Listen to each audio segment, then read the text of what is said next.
आजच्या कार्यक्रमाचे अध्यक्ष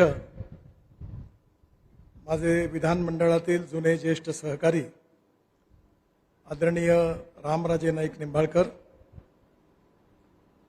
मदत व पुनर्वसन विभागाचे मंत्री आदरणीय मकरंद पाटील, माननीय मंत्री छत्रपती शिवेंद्रसिंहजी भोसले, माननीय खासदार माझे जुने सहकारी आदरणीय छत्रपती उदयनराजे भोसले, माननीय नितीन पाटील, माननीय प्रमोद शिंदे, माजी मंत्री बाळासाहेब पाटील, श्री जितेंद्र रणोरे, मंचावर उपस्थित सर्व नावं घेणं शक्य नाही, कारण मलाही पण हेलिकॉप्टरने लवकर उडायचं आहे आणि आज वादळाची शक्यता आहे, त्यामुळे मी सगळ्यांची नावं घेऊ शकलो नाही, याबद्दल मला क्षमा करावी. सगळे उपस्थित मान्यवर आणि माझ्या शेतकरी बांधवांनो आणि बहिणींनो, सर्वप्रथम स्वातंत्र्यवीर देशभक्त आबासाहेब वीर सामाजिक पुरस्कार देऊन माझा गौरव केला, याबद्दल मी आपल्या सगळ्यांचे आणि मंचावरील बसलेल्या समितीच्या सदस्यांचे हात जोडून मनपूर्वक आभार मानतो आणि त्यांना खूप खूप धन्यवाद देतो.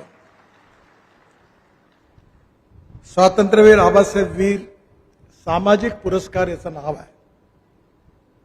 त्यांची सहकाराबद्दलची रचनात्मक दृष्टी, देशाबद्दलची राष्ट्रभक्ती मनामध्ये असणारी आणि इथल्या शेतकरी शेतमजुराच्या विकासाकरता असणारी तळमळ, याचा इतिहास आपल्या सगळ्यांना प्रेरणादायी आहे. आपल्या देशाचा इतिहास हा अत्तराच्या सुगंधात गुलाब पाण्याने लिहिला गेलेला नाही आहे, तर रक्ताच्या थारोळ्यात, घामाच्या आणि परिश्रमाच्या थेंबांनी लिहिला गेला आहे.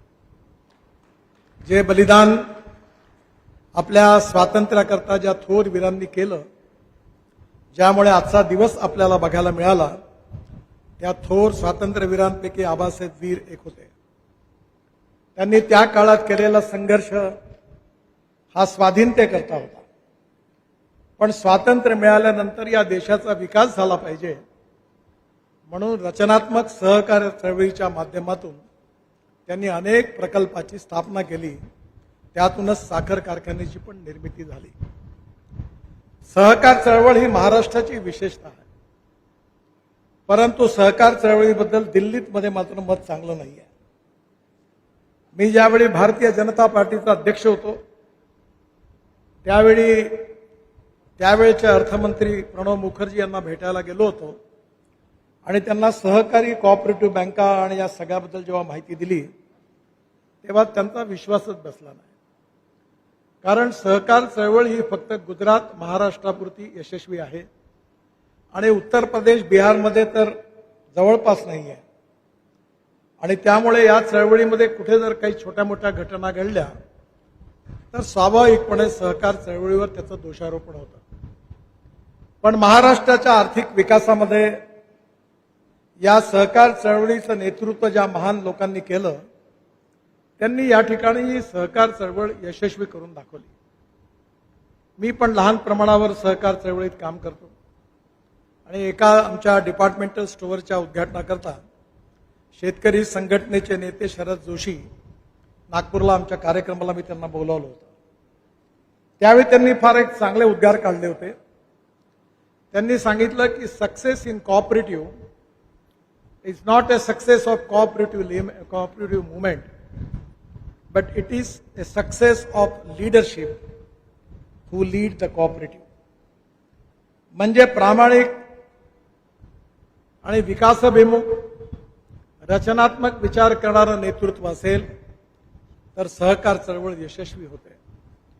पण सहकार चळवळीचं नेतृत्व योग्य नसेल तर स्वाभाविकपणे ही चळवळ अनेक कारखाने कसे संपुष्टात येतात ते पण आपण पाहिलं. पण महाराष्ट्रामध्ये, विशेषतः पश्चिम महाराष्ट्रामध्ये धनंजयराव गाडगिळांपासून विखे पाटलांपासून अनेक लोकांनी या चळवळीची स्थापना करत असताना याला एक चांगला दृष्टिकोन दिला आणि ज्या प्रमाणात ती इथे यशस्वी झाली, त्या प्रमाणामध्ये आमच्या विदर्भात आणि मराठवाड्यात तेवढं यश मिळालं नाही. मला आनंद आहे की किसनवीर सातारा सहकारी साखर कारखान्याच्या या पुरस्कारामध्ये आबासाहेब वीर सामाजिक पुरस्कार हा मला मिळाला। हे कदाचित मी या पुरस्काराकरता किती पात्र आहे नाही आहे, पण आपण मला योग्य मानून हा पुरस्कार दिला, याबद्दल मी आपल्या सगळ्यांचे, शेतकरी बांधवांचे सगळ्यांचा खूप ऋणी आहे। मी विदर्भातून आलो आहे आणि आमच्या क्षेत्रामध्ये जसं मी तुम्हाला मगाशी सांगितलं की सहकार चळवळ जवळपास यशस्वी झाली नाही आणि तुमच्या भागामध्ये साखर कारखाना चालवणं म्हणजे मेरिट मधल्या विद्यार्थ्यांची शाळा आहे आणि मराठवाड्यामध्ये साखर कारखाना चालवणं म्हणजे फर्स्ट क्लास मध्ये पास झालेल्या विद्यार्थ्यांची शाळा आहे आणि विदर्भात साखर कारखाना चालवणं म्हणजे जे 100% फेल झाले आहेत, 100 पेक्षा 33 पेक्षाही कमी मार्क ज्यांना मिळाली आहेत त्यांची शाळा चालवणं असा प्रकार आहे। मी पण 4 कारखाने चालवतो। आमच्याकडे 22 साखर कारखान्यांनी दिवाळं पिटलं आहे, पण मी चालवतो याचं कारण असं आहे की आमच्या भागामध्ये 10,000 शेतकऱ्यांनी आत्महत्या केल्या आणि त्या आत्महत्यांचं मुख्य कारण होतं सिंचनाचा अभाव, कॉटन प्राइस मेकॅनिझम। अनेक शेतकऱ्याच्या समस्या होत्या आणि माझा जन्म देखील शेतकरी घरात झाल्यामुळे ते सगळं दृश्य मी जवळून बघितलं आणि त्यानंतर ज्यावेळी मी आत्महत्या करणाऱ्या शेतकऱ्यांच्या परिवाराला भेटी देत होतो त्यावेळी त्यांची बायको मुलं रडताना बघत असताना माझं मन भयंकर भावनाप्रधान डिस्टर्ब झालं आणि एक दिवस मी ठरवलं की यानंतर आयुष्यात जर काही काम करायचं असेल तर शेतकऱ्यांकरता करायचं आणि त्या दिवसापासून मी खडकावर डोकं आपटण्याचं काम करतोय। थोडंफार यश मिळालं आहे, पण हे यश मिळवणं खूप कठीण आहे।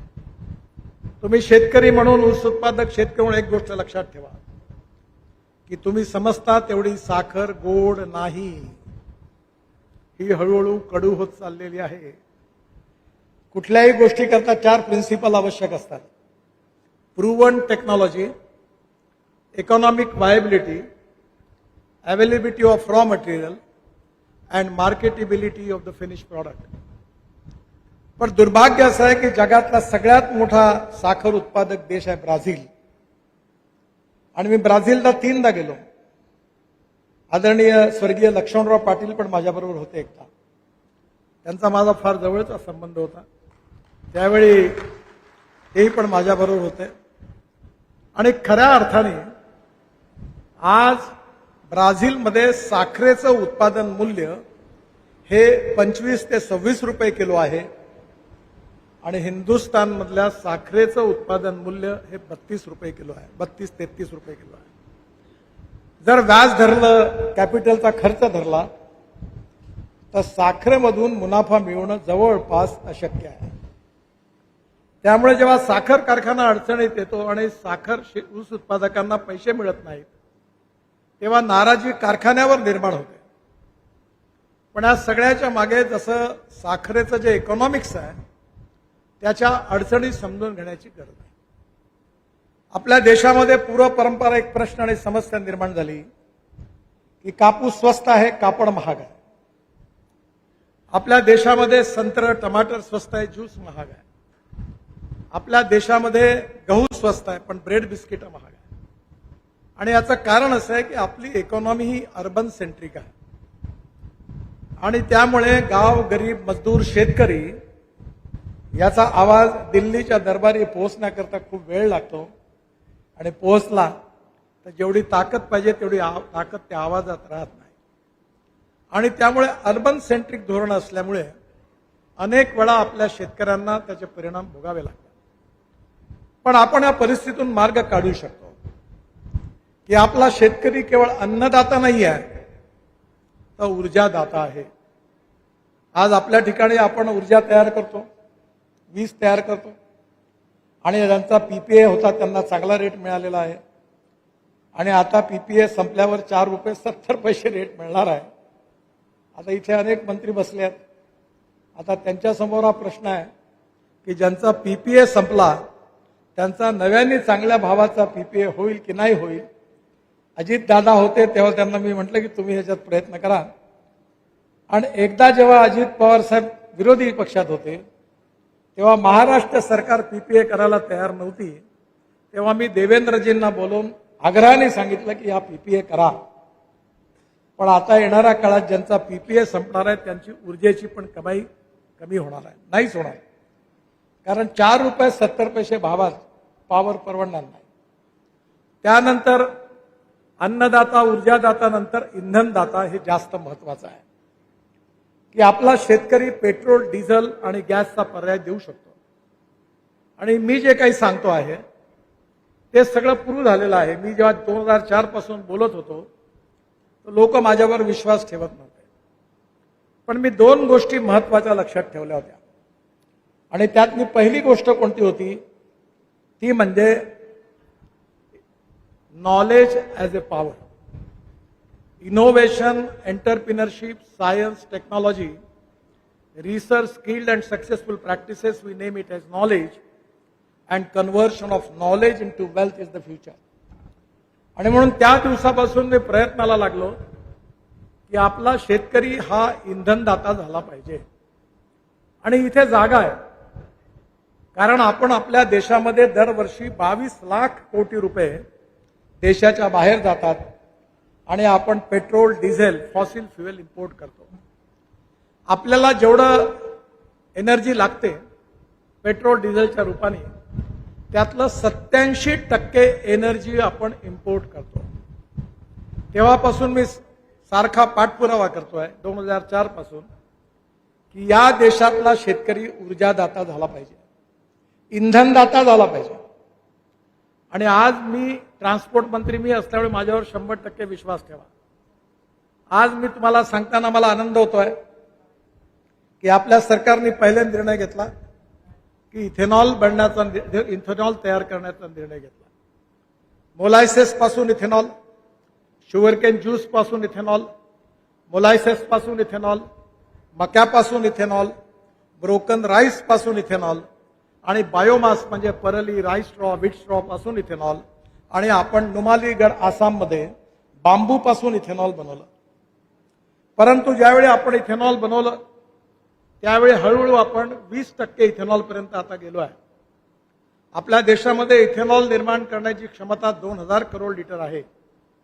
आणि आता 20% जे झालं आहे त्याच्यामध्ये हळूहळू स्वाभाविकपणे येणाऱ्या याच्यामध्ये प्रायव्हेटला देखील ते मॅन्डेटरी झालं आहे. म्हणजे आता रिलायन्स आणि नायरा सारख्या कंपन्यांना इथेनॉल टाकावं लागणार आहे. त्यामुळे मागच्या वर्षात थोड्या अडचणी होत्या, पण आता इथेनॉल मोठ्या प्रमाणात घेतलं जाणार आहे.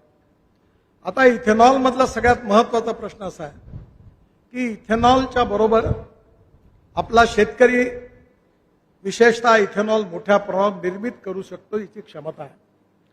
आणि म्हणून diversification of agriculture towards energy and power sector हे आपलं भविष्यातलं धोरण आहे. पण यामध्ये मी ट्रान्सपोर्ट मंत्री म्हणून तुम्हाला सांगतो की माझ्याकडे टोयॅटो कंपनीची इनोव्हा गेल्या 1.5 वर्षापासून आहे. ती 100% इथेनॉलवर चालते आणि चालता चालता ती 60% वीज तयार करते आणि 40% इथेनॉलवर चालते. आणि पेट्रोलच्या तुलनेत जर आपण ॲव्हरेज बघितलं तर 25 रुपये लिटर पेट्रोलचा भाव होतो. पोल्युशन शून्य, import substitute, cost effective, pollution free आणि इंडिजिनस. आणि आता मी मंत्री म्हणून मागे लागलो, पण आउट ऑफ बॉक्स कुठलीही गोष्ट करायला खूप अडचणी येतात. आज मला सांगताना आनंद होतो आहे की बजाज, टीव्हीएस, हिरो होंडा यांच्या 100% इथेनॉलवर चालणाऱ्या मोटरसायकल तयार झाल्या. मी 4 तारखेला पर्यावरण दिनाच्या दिवशी मारुती सुझुकीची गाडी 100% इथेनॉलवरची लॉन्च करणार आहे.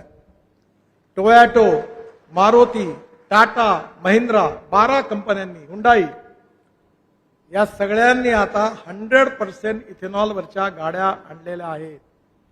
त्यामुळे 20%च्या पुढे वाढवायचा आता पेट्रोलियम मिनिस्ट्रीकडे प्रश्न आहे, त्यावर जाहीर काही मी बोलत नाही. पण त्याचबरोबर 100% इथेनॉलचे पंप, 300 पंप इंडियन ऑइलने टाकले. पण धोरण असताना आमची काही चूक झाली की ज्यावेळी इथेनॉलचं धोरण पास झालं त्यावेळी त्याच्यात एक नोट लिहिली होती की जर इथेनॉल पेट्रोलमध्ये टाकायचं असेल तर 20% पर्यंत जीएसटी 5% लागेल आणि 100% जेव्हा होईल तेव्हा जीएसटी 18% लागेल. आणि त्यामुळे इथेनॉलचा रेट जर महाग असेल तर गडबड होईल.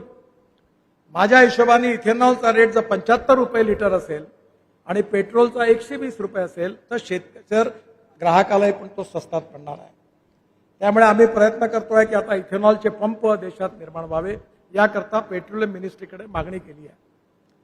आणि माझी तर विनंती आहे की साखर कारखान्यांनीच पंप टाकावेत.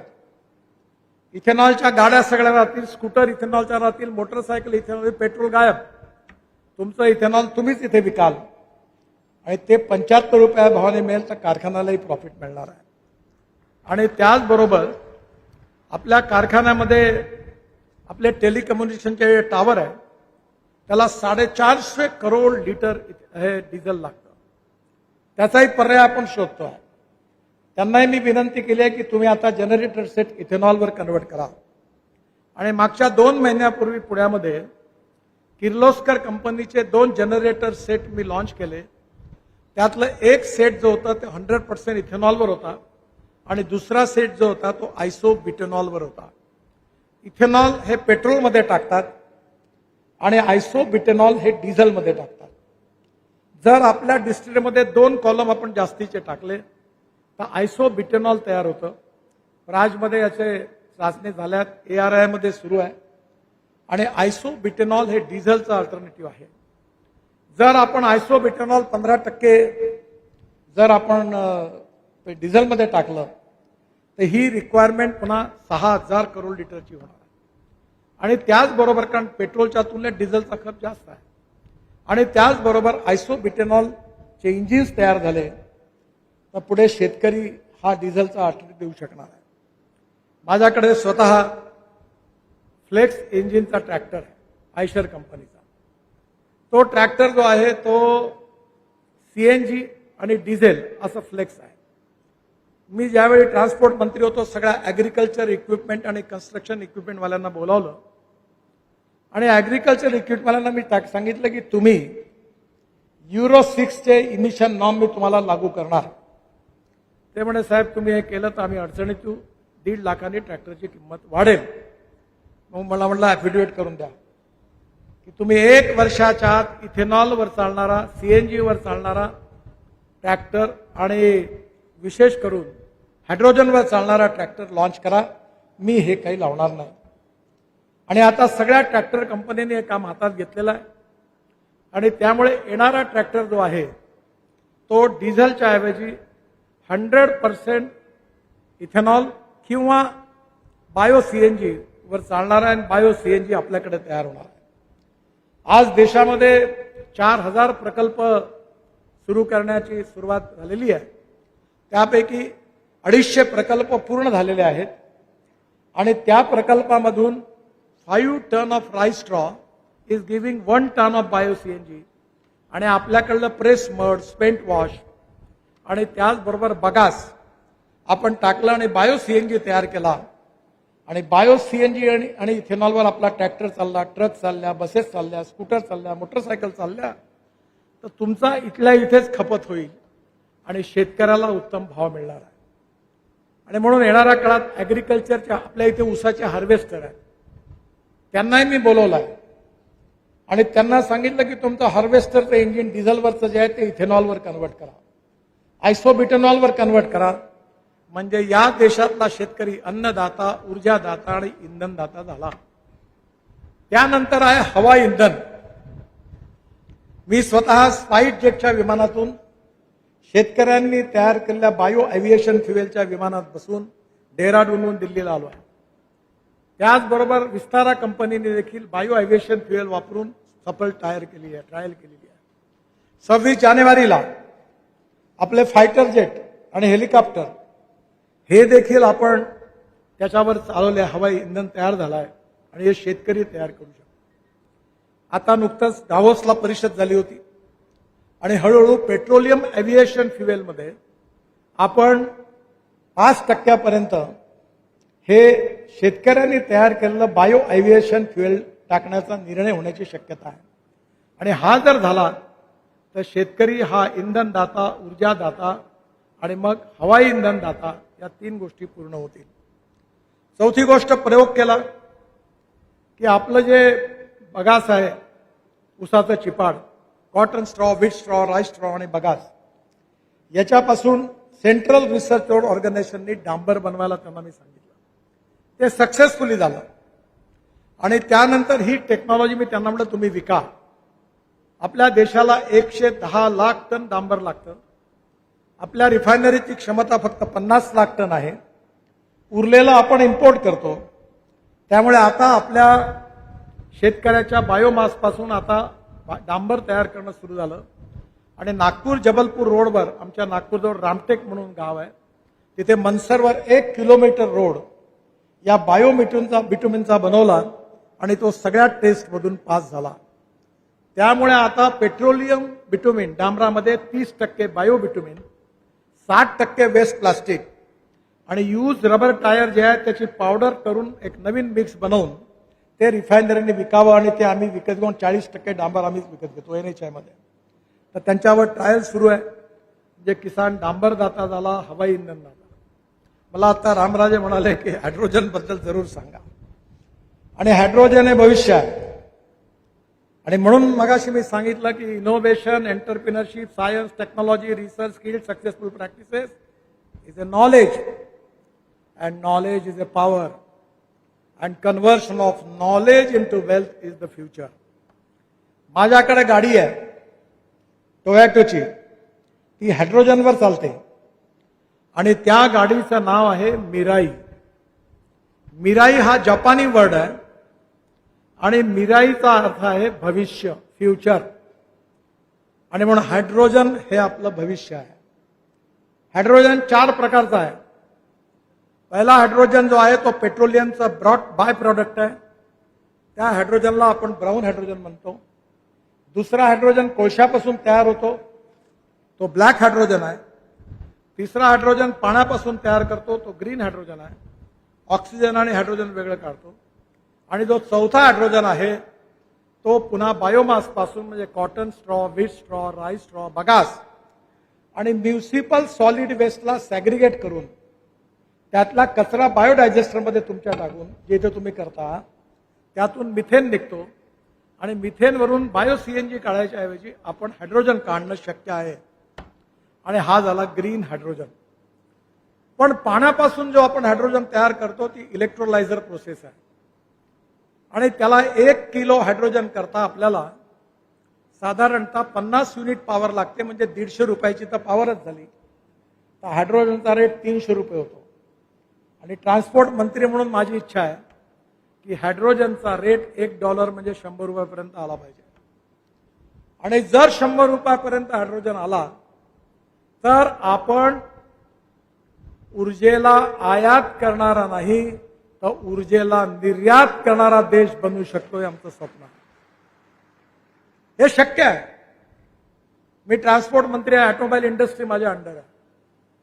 मी जेव्हा या मिनिस्ट्रीचा चार्ज घेतला तेव्हा या इंडस्ट्रीचा साईज 7 लाख करोड होता. आज या इंडस्ट्रीचा साईज 22 लाख करोड आहे. आपण जपानला मागे टाकून 3ऱ्या नंबरवर आपण आलेलो आहोत. पहिल्या नंबरवर अमेरिका आहे. त्यांच्या इंडस्ट्रीचा साईज 79 लाख करोड, 79 लाख करोड आहे. मग चायना आहे, त्यांचा साईज 49 लाख करोड आहे आणि आपला 22 लाख करोड आहे. पण आपण ethanol, methanol, biodiesel, LNG, electric, hydrogen याच्यावर जे काम करतोय त्याच्यात भविष्य आहे. मी चाकणला आलो होतो मध्ये एक वर्षापूर्वी. मी इलेक्ट्रिक मर्सिडीज लॉन्च केली तेव्हा त्यांच्या वर्ल्ड प्रेसिडेंटने मला सांगितलं की यानंतर आम्ही फक्त इलेक्ट्रिकवर चालणाऱ्याच मर्सिडीज करणार आहोत. मी जेव्हा पहिली गाडी इलेक्ट्रिकची लॉन्च केली, इलेक्ट्रिकची पहिली गाडी, पहिली बस, पहिला ट्रक, पहिला स्कूटर मला लॉन्च करण्याचं भाग्य मिळालं, तेव्हा पत्रकारांनी मला प्रश्न विचारला, ही इलेक्ट्रिकची कार तुम्ही लॉन्च करता आहात पण ही रस्त्यात बंद पडली तर धक्का मारायला तुम्ही याल का? एकाची गाडी बंद नाही पडली.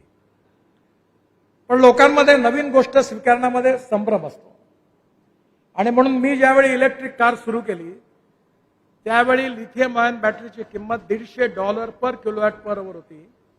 आज ती $50 पर किलोवॅट पर आवर झाली. माझ्याकडे इलेक्ट्रिकचा ट्रक आहे, इलेक्ट्रिकचा ट्रॅक्टर आहे, आणि माझा ट्रॅक्टर तर असा आहे की माझ्या शेतीवर सोलर पॅनल आहे, त्याने मी ट्रॅक्टर चार्ज करतो आणि माझं पूर्ण ट्रॅक्टरचं काम फुकटात, नो डिझेल नो कोई खर्च नाही. त्यामुळे येणाऱ्या काळात इलेक्ट्रिक ट्रॅक्टर हाय पॉप्युलर होणार आहे. कन्स्ट्रक्शन इक्विपमेंट इलेक्ट्रिकवर येणार आहे. आणि ही इंडस्ट्री जी आहे ऑटोमोबाईल इंडस्ट्री, हे माझं स्वप्न आहे की पुढल्या 5 वर्षामध्ये जगातली पहिल्या नंबरची इंडस्ट्री झाली पाहिजे. या इंडस्ट्रीने आतापर्यंत 5 करोड युवकांना जॉब दिलेला आहे. ही इंडस्ट्री जीएसटीच्या रूपाने सगळ्यात जास्त पैसा राज्य आणि भारत सरकारला देते आणि हीच इंडस्ट्री सगळ्यात जास्त एक्सपोर्ट करते. त्यामुळे येणाऱ्या काळात अल्टरनेटिव्ह फ्युएल आणि बायोफ्युएलची इकॉनॉमी मोठ्या प्रमाणावर विकसित होते. हे जे आपण बायो सीएनजी तयार करणारा असे पंजाबमध्ये आणि हरियाणामध्ये हे परली म्हणतात, त्याला राईस स्ट्रॉ, आमच्याकडे तणस म्हणतात, हे जाळून टाकतात. आणि दिल्लीमध्ये प्रदूषण काय आहे, कारण त्या ठिकाणी परळी जाळल्यामुळे प्रदूषण होतं असं म्हणतात. दिल्लीमध्ये ह्या तुमचे पहाड आता मी पाहिले अशा कचऱ्याच्या टेकड्या आहेत. मी आतापर्यंत 80 लाख टन कचरा रोडमध्ये घातला, सॅग्रिगेट केला. प्लास्टिक, स्टील, मेटल ज्या होत्या, ग्लास, प्लास्टिक, रबर, मेटल याचं रिसायकलिंग होतं. आणि त्यामुळे त्या परळीपासून विशेषतः त्याच्यात व्हॅल्यू क्रिएट झाली. जसं मगाशी मी तुम्हाला सांगितलं नॉलेज टू वेल्थ, तशी दुसरी फिलॉसॉफी आहे ही waste to wealth. No person is waste and no material is waste. It is depending upon the appropriate technology and appropriate vision of the leadership that you can convert waste into wealth. आणि म्हणून आज साखर कारखानदारांना नवीन विचार करावा लागणार आहे. Hydrogen, आयसोब्युटेनॉल, CNG, साखरेचं भविष्य मी काही जास्त बोलत नाही. मी मंत्री आहे, जबाबदार, त्यामुळे मला खरं सांगता येत नाही तुम्हाला. पण तुमचं भविष्य फार कठीण आहे. मला भविष्य समजतं. जेवढी साखर तयार कराल तेवढा किलो मागे तुमच्या डोळ्यातून पाणी आल्याशिवाय राहणार नाही, हे लक्षात ठेवा. कारण जगाच्या बाजारात जे डिमांड अँड सप्लायचा सिद्धांत आहे, कॉर्नचा भाव अमेरिका ठरवतं, साखरेचा भाव ब्राझील ठरवतं, सोयाबीनचा भाव अर्जेंटिना ठरवतं, आणि तेलाचा भाव मलेशिया आणि इंडोनेशिया ठरवतं. त्यामुळे तुम्ही येणाऱ्या काळामध्ये डायव्हर्सिफिकेशन ऑफ कारखाना, agriculture, sugar factory, towards energy, power, bitumen, isobutanol, aviation fuel याचा विचार करा. मी एकच प्रश्न तुम्हाला विचारतो, जर इथेनॉल नसतं आलं तर तुमची काय स्थिती राहिली असते? तुम्ही शेतकऱ्यांचे पैसे देऊ शकले असते का? आज चेहऱ्यावर तुमचं हास्य आहे, याचं कारण इथेनॉलचा सेल आहे. नाहीतर वर्षभर तुमच्या गोदामात तुम्ही गोदाममध्ये साखर भरून वर्षभर व्याज देता आणि साखर विकताही येत नाही. मी हे सगळं दुःख भोगलं आणि तुमच्यापेक्षा वाईट स्थितीमध्ये आहे. तुम्ही काहीतरी चांगले आहात. फार कठीण स्थिती आहे. आणि त्यामुळे या इंडस्ट्रीच्या भविष्यामध्ये technology point of view Naveen changes आताच केलं तर आपण यातून बाहेर निघणार आहे. मी तुम्हाला मदत करणार आहे की साखर कारखान्याला मी हिरो, होंडा, बजाज सगळ्यांना सांगितलं की इथेनॉलच्या मोटरसायकल, स्कूटरच्या एजन्सीच्या कारखान्याला द्या. तुमचे कर्मचारी त्याच्यावर येतील, इथलाच इथेनॉल वापरतील. सगळ्या कंपन्यांना सांगितलं इथेनॉलच्या फ्लेक्स इंजिनच्या गाड्याची एजन्सी तुम्हाला देऊन टाका. इथंच पेट्रोलच्या ऐवजी इथेनॉल वापरतील. येणाऱ्या काळात ट्रक असतील, बसेस असतील, सगळे. आता मी त्या सोनाई डेअरीमध्ये गेलो होतो, म्हटलं सगळं चांगलं आहे, तुमचे हे डिझेलचे ट्रक बंद करा, हे इलेक्ट्रिकचे ट्रक आणा, एलएनजीचे ट्रक आणा, सीएनजीचे ट्रक आणा, आयसोब्युटेनॉलचे ट्रक आणा, तुम्हाला इथेच मिळणार आहे. आपण 22 लाख कोटी रुपये देशाच्या बाहेर घालवतो. हा पैसा वाचवणं ही सगळ्यात मोठी देशभक्ती आहे. आज आपल्या देशाच्या जीडीपी ग्रोथमध्ये साधारणतः आपल्या 52 ते 56% ग्रोथ जीडीपी मध्ये ही आपल्या सर्व्हिस सेक्टरमधून येते. 22 ते 24% ग्रोथ जी आहे ती मॅन्युफॅक्चरिंग सेक्टरमधून येते आणि ॲग्रिकल्चरची 14 ते 16% आहे. आणि आपल्या कृषी क्षेत्रावर जे अवलंबून आहेत ती लोकसंख्या आहे 55 ते 60%. जर आपल्याला स्मार्ट विलेज बनवायचं असेल, गाव गरीब मजदूर शेतकऱ्याचं कल्याण करायचं असेल, तर हे चक्र गावाकडे नेण्याची गरज आहे. सातारा जिल्ह्यातला तरुण मुलगा, आता मी माझा गैरसमज नका करू, मुंबईमध्ये हमालीचं काम रेल्वे स्टेशनवर जेवढे करायचे तेवढे इकडनं यायचे, सगळे मजबुरीतून यायचे. पण आज ठिकाणी इकॉनॉमीचं चक्र तुम्ही उलटं फिरवलं तर मुंबईत गेलेले लोक पुन्हा सातारला आपल्या गावी परतल्याशिवाय राहणार नाही. ही काळ्या दगडावरची रेघ. इकडे इंडस्ट्री डेव्हलप करा. येणाऱ्या काळामध्ये AI आलेला आहे. मी माझ्या क्षेत्रामध्ये आता 250 शेतकऱ्यांनी AI लावला, माझ्याकडे लावला. मी परवा दिल्लीच्या विमानातून उतरलो तर माझ्याकडे मायक्रोसॉफ्ट, गुगल यांनी अमेरिकन सॅटेलाइटचा उपयोग करून माझ्याकडच्या वेदर स्टेशनवरून मला रिपोर्ट पाठवलाय की पाण्याची गरज आहे. 8 दिवसांनी कोणता रोग येणार आहे. ऊसाची, तुरीची आणि संत्र्याची SOP तयार झालेली आहे. आणि मी खूप प्रयोग करतो. हे जे केस कापता तुम्ही, या केसापासून मी त्याचं आपण जे याच्यामध्ये प्रोटीन्स आहे मोठ्या प्रमाणावर, आणि याच्यापासून आम्ही त्याला काय विसरलो ना आम्ही ते तयार करतो आणि आता 5 कोटी रुपयाचं विकतो. मला पहिलं वाटलं की नागपुरात खूप केस, मला लक्षातच नाही आलं की केस हलके असतात. आणि जेव्हा माझ्या लक्षात आलं, मी दरवर्षी 4 ट्रक केस तिरुपतीतून विकत आणतो आणि शेतकरी घेऊन जातात. खूप सुंदर आहे, ते स्वस्तात आहे. आपलं प्रेस मड स्पेंट वॉशचं खत अतिशय उत्तम आहे. जमिनीचं टेस्टिंग करा, ऑर्गॅनिक कार्बन किती आहे पहा. ज्या ठिकाणी 0.80 असेल त्या ठिकाणी 100 टन ऊस झाल्याशिवाय राहत नाही. आपण तंत्रज्ञानाचा आधार घेतला पाहिजे, AIचा उपयोग केला पाहिजे. एकरी 100 टन ऊसाचं उत्पादन काढलं पाहिजे. हार्वेस्टर इथेनॉलवर चालणारे आले पाहिजे. Tractor electric, isobutanol, flex engine, CNG याच्यावर जो शेतकरी तयार करतो त्याच्यावर आला पाहिजे. तर शेतीचा आपण उत्पादन खर्च कमी करू शकतो. हे जे AI आहे याच्यामध्ये आपल्याला कळतं की आता खताची गरज आहे का, 8 दिवसांनी कोणता रोग येणार आहे, पाणी किती आहे, लगेच ड्रीप चालू करतो आपण. त्यामुळे टेक्नॉलॉजीचा उपयोग करून ॲग्रिकल्चर प्रोडक्टिव्हिटी वाढवणं, ॲग्रिकल्चर इन्व्हेस्टमेंट एक्सपेंडिचर कमी करणं आणि मार्जिन ऑफ प्रॉफिट वाढवणं यातच शेतकऱ्याचं हित आहे. आणि हे कठीण नाही आहे, हे शक्य आहे. हे आमच्यासारख्या मागासलेल्या भागात होऊ शकते. तर तुम्ही तर मेरिटवाले आहात, आमच्याकडे म्हणजे खडकावर डोकं आपण नाही, फार कठीण स्थिती आहे. त्यामुळे या तुलनेमध्ये इथला प्रगतिशील समृद्ध संपन्न पाणी आहे. मी भाग्यवान आहे. मी जेव्हा रामराजे निंबाळकर विधानमंडळात होते त्यावेळी विरोधी पक्षनेता होतो. मी म्हणायचो विदर्भाला पैसे मिळाले पाहिजे, मराठवाड्याचा मागासलेपण आहे. मला RR पाटील म्हणायचे जरा आमच्याकडे येऊन बघा, आटपाडीला बघा पाणी आहे की नाही. मी बघितलं, खरंच पाणी नव्हतं. मी जलसंवर्धन मंत्री झालो देशाचा. मी तुमचे 50% प्रकल्प जिथे 50% काम होऊन 15 वर्ष 12 वर्ष बंद होते, त्यापैकी टेंभू, म्हैसाळ सगळे याला 6000 कोटी रुपये प्रकल्प पूर्ण करण्याकरता दिले. प्रधानमंत्री सिंचाई योजनेतून 6000 कोटी रुपये दिले आणि मला खूप आनंद होतो. त्या काळात मी सोलापूरवरून कोल्हापूर सांगलीला हेलिकॉप्टरवरून घ्यायचो. खरंच स्थिती वाईट होती. आणि आता मी जेव्हा येतो तेव्हा बघून माझ्या डोळ्यात आनंद अश्रू येतात, कारण त्या ठिकाणी सगळं हिरवं हिरवं दिसतं. गणपतराव देशमुख मला म्हणायचे सांगोल्याचे, येऊन काही करा, हे पाणी अजून वाढवून द्या. फार स्थिती वाईट होती. आणि म्हणून माझी अजून एक शेवटची विनंती करतो आणि भाषण संपवतो. मी फार हुशार नाही आहे, पण मला 17 डॉक्टरेट मिळाल्या, डिलिट्स मिळालेल्या आहेत. आणि त्यातल्या मी हे रस्ते गिस्ते पूल गिल बांधतच नाही. मी लोकांना एक मंत्र दिला रामराजे, राजकारणी ऐकत नाही माझं, की मी फक्त सामाजिक कार्य करतो, माझ्या टर्मवर करतो. मी 3दा निवडून आलो, पुन्हा येईल आणि लोकांना सांगतो की अजेंडा माझा चालेल, तुमचा नाही चालणार.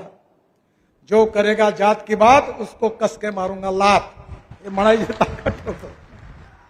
मला काही जात पंथ धर्म भाषेत आहे ना. जे चांगलं असेल ते स्वीकारू, जे वाईट असेल ते सोडू. आणि म्हणून माझ्या येणाऱ्या काळात आहे की समाजकारण, विकासकारण हेच खरं राजकारण आहे. Power politics is not the politics. त्यामुळे जलसंवर्धनाकडे लक्ष द्या. धावणाऱ्या पाण्याला चालायला लावा, चालणाऱ्या पाण्याला थांबायला लावा, थांबलेल्या पाण्याला जमिनीला प्यायला लावा. गावातलं पाणी गावात, घरातलं पाणी घरात, शेतातलं पाणी शेतात. मला आनंद झाला 2 दिवस. मी पालखी मार्गाने आलो. एका मार्गावर संत ज्ञानेश्वर मार्गावर 46 तलाव बांधले. मी महाराष्ट्रात 1000 तलाव बांधले पंजाबराव कृषी विद्यापीठात. सगळ्या कृषी विद्यापीठांनी मला डिलीट दिली तिच्यावर. म्हणून माझी विनंती आहे की तुमच्याकडे पाऊस कमी पडतो, पूर्ण पाऊस जमिनीत मुरवा. हे सरकारी नोकर काय करतात, जे पगारी आहेत ते दर महिन्याला सेव्हिंग करतात. ते पैसे फिक्स डिपॉझिटमध्ये टाकतात, मग त्याच्यावर व्याज मिळतं आणि रिटायर्ड झाल्यावर त्याच्यावर जगतात. पाणीही तसंच आहे. पाणी जमिनीत मुरवा. माझ्याकडे 3 विहिरी आहे, 60 एकर जमीन आहे. माझा एप्रिल मे जून मध्ये माझ्याकडचा पंप 1 तास चालायचा. मी माझ्या गावातल्या नदीचं खोलीकरण केलं, रुंदीकरण केलं आणि नंतर आता लक्षात आलं की माझ्याकडे 7.5 हॉर्स पॉवरचे 3 सोलर पंप आहे. 8 तास चालतात. 60 एकर ड्रीप इरिगेशन आहे. माझ्याकडे 1 किलोचा कांदा झाला ऑर्गॅनिक, 1 किलो 800 ग्रॅमचं वांग झालं. माझी पत्नी MSc आहे आणि मी पॅशन म्हणून शेती करतो. आणि मला आनंद आहे की जर आपण या सगळ्या प्रयोगात गेलो तर खूप आपल्याला प्रगती करता येईल. त्यामुळे पाण्याच्या जलसंवर्धनाकडे प्रत्येक जण लक्ष द्या. पाणी हे भविष्य आहे. त्या काळामध्ये रामराजे आणि हे सगळे अपक्ष आमदार होते आणि त्यावेळी मी रस्ते विकास महामंडळ MIDCचा अध्यक्ष होतो, MSRDCचा. मी आपले बॉन्ड्स काढले आणि कॅपिटल मार्केटमध्ये मला पैसे मिळाले. मग मनोहर जोशींच्या मागे सगळे लागायचे. सगळे अपक्ष आमदार होते, यांच्या भरोशावर आमचं त्यावेळेचं सरकार होतं. हे म्हणत तुम्ही काय करा, कृष्णा खोरे सिंचन महामंडळ झालं पाहिजे. खूप प्रयत्न केला, पैसे नाही मिळाले. मग एक दिवस मनोहर जोशींनी मला सांगितलं की नितीन म्हणे तू नुसतं रस्त्याकडे बघतो, याकडे बघ. म्हणजे माझं डिपार्टमेंट नाही आहे.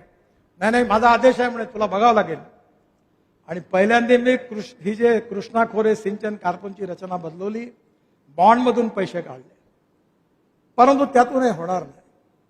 मोठे धरणं होऊ द्या, मध्यम धरणं होऊ द्या, लघु पाटबंधारे होऊ द्या, तलावातला गाळ काढा.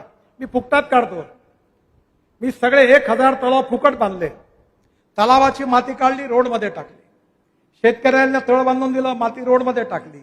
कृषी विद्यापीठांनी जागा दिली, तिथे तलाव बांधले आणि ती माती रस्त्यात बांधली. आता तुम्ही बिल्डिंग बांधता, तुम्हाला मुरुम लागतो. आता मी आलो, बारामतीपासून पाटसपर्यंत एक रस्ता सुंदर बांधला.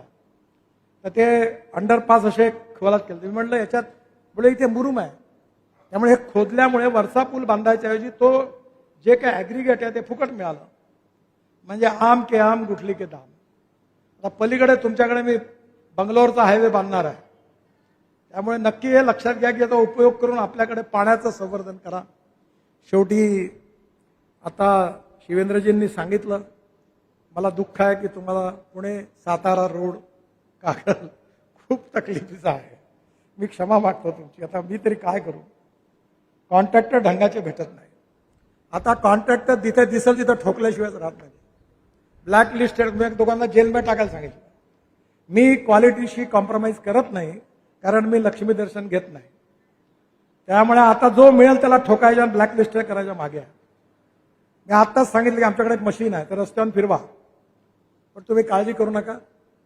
मी येत्या 15 दिवसात आता शिवेंद्रराजांना सांगितलं की पुणे शहरात मी 50,000 कोटी रुपयाचे फ्लायओव्हर बांधतो. म्हणजे 3-3 फ्लोअरचे, जशी बिल्डिंग आहे ना 3 मजली, तसे फ्लायओव्हर 3 मजली आहे. आणि त्यातला पुणे सातारा रोडवरही आहे. आणि आता सर्व्हिस रोड 1600 बांधायला 1600 करोड त्यालाही दिले आहेत. आणि हा जो रस्ता आहे, हाही पण जास्तीत जास्त 6-8 महिन्यात पूर्ण करू असा प्रयत्न आहे कागलपर्यंत. आणि त्याचबरोबर पुण्याचा जो रोड आहे, वेस्टर्ली बायपास पुणे साताराचा, त्याच्यावर 6000 कोटी रुपयाचा DPR तयार झाला आहे. रिलायन्सचं काम टर्मिनेट केलेलं आहे, नवीन येणार आहे. आणि हा रस्ता पण चांगला करून पुण्यातून तुम्ही पुणे शहरातून 1 तासाच्या आत साताऱ्यात पोहोचाल अशी व्यवस्था करून देऊ. खंबाटकी घाट पहिली टनेल मी बांधली होती जेव्हा मी फसलो होतो. मी ज्यावेळी कॅबिनेटच्या मीटिंग करता महाबळेश्वरला आलो, टँकर उलटला, 12 तास फसलो. मग मी हे मॉडेल शोधलं की वरतून एक रस्ता आणि खालून एक रस्ता. पण आता मी NHAIचा मंत्री असल्यामुळे दोन्ही मोठमोठ्या टनेल बांधल्या.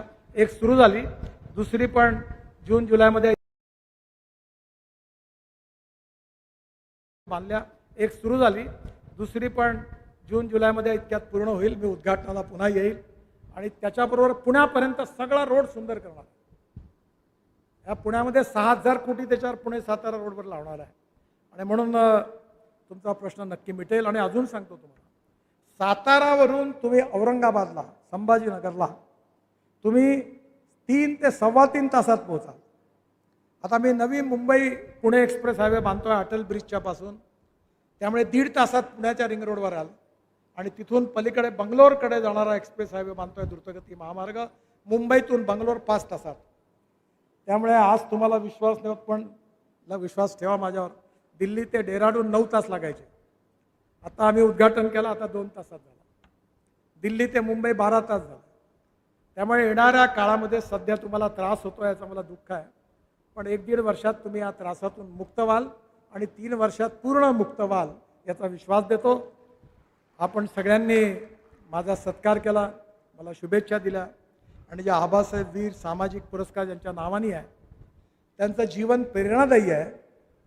ते क्रांतिकारक होते, देशभक्त होते, रचनात्मक कार्यकर्ते म्हणून सहकार चळवळीत त्यांनी उत्तम काम केलं. त्यांचा हा पुरस्कार मला समाजाकरता, देशाकरता, गरीब माणसाकरता, गाव गरीब मजदूर शेतकऱ्याच्या कल्याणाकरता काम करायची बुद्धी देईल, शक्ती देईल अशी त्यांच्याच्याने प्रार्थना करतो. आपल्या सगळ्यांना धन्यवाद देतो आणि माझं बोलणं संपवतो. नमस्कार. अशाच नवनवीन अपडेट्ससाठी आमच्या खबर गावाकडची या चॅनेलला सबस्क्राईब करा. आमचे व्हिडिओ लाईक करा आणि शेअर करा. धन्यवाद.